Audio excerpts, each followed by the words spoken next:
Hello, আমি সায়নিকা। রঙের আভরণে আপনাদের সকলকে স্বাগত। আমি আজকে আমার ফোনের কভারের একটা নতুন লুক ক্রিয়েট করেছি ক্রুশ কাটা আর উলের মাধ্যমে। So let me show you the process. প্রথমে আমি একটা বেস তৈরি করে নিয়েছি এবং তার সঙ্গে এই হানিবিটা করেছিলাম, প্লাস এই ফ্লাওয়ারটা করেছিলাম, সঙ্গে কুড়ি আর ওর সঙ্গে ওর পাতা, আর একটা ছোট্ট ঘাস করেছিলাম। এখানে আমি বসিয়ে নিয়েছি কভারের সঙ্গে বেসটাকে এবং তারপরে বাকিগুলোকেও আমি অ্যাটাচ করে নিয়েছি। এইটা হলো একটা লুক, কিন্তু আমার এই জায়গাটা আর এই জায়গাটা একটু ফাঁকা ফাঁকা লাগছিল খাপ ছাড়া।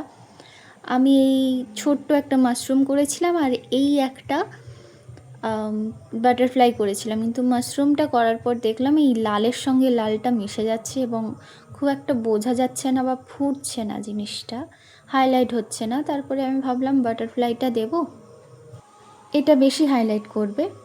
আর ওপরে হানিবির পেছনেও একটা লাল বর্ডার আছে, কিন্তু হানিবির জন্য বোঝা যাচ্ছে না।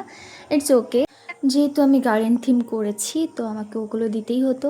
এখানে আমি একটা ফার্স্ট বাটারফ্লাই করেছিলাম, কিন্তু ওর শ্যুটটা যেটা ওটা মিশে যাচ্ছে বেসের সঙ্গে, তো আমি সেকেন্ড ওই সাদা দিয়ে করেছিলাম। এবং অ্যাটাচ করার পরে here is the final look.